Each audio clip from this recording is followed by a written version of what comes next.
Сайн байцгаана уу? Бизнесийн англи хэлний 100 өдрийн чаленж маань 2 дахь өдөр буюу day 2 маань эхэлж байна.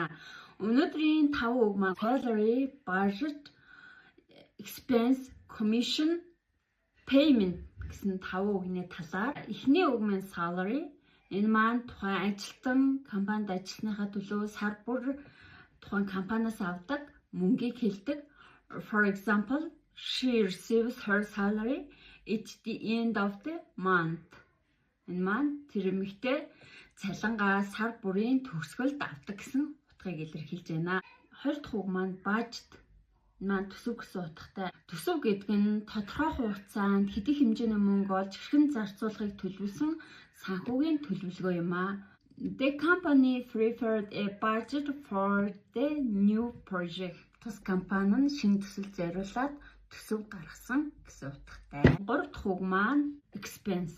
Заатал гэдэг нь хүн эсвэл байгууллага бараа үйлчилгээ авахд зарцуулж байгаа мөнгө юм. For example, travel expenses increased last month.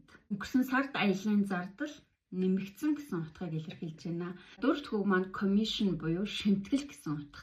Шимтгэл гэдэг нь банк, байгууллага, үйлчилгээ үзүүлэгч нь үйлчлүүлэгчээс гүйлгээ хийх, үйлчилгээ үзүүлэхдээ авдаг төлбөр юм аа. For example, the bank charges a commission for money transfers. За 5 дахь үг буюу last word payment.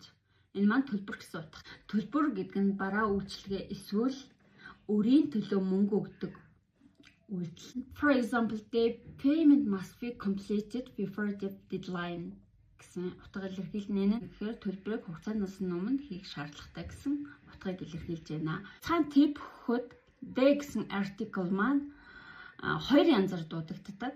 За нэгдүгээрт нь ишгэр төгссөн үгийн өмнө орох юм бол the гэж дуудагддаг.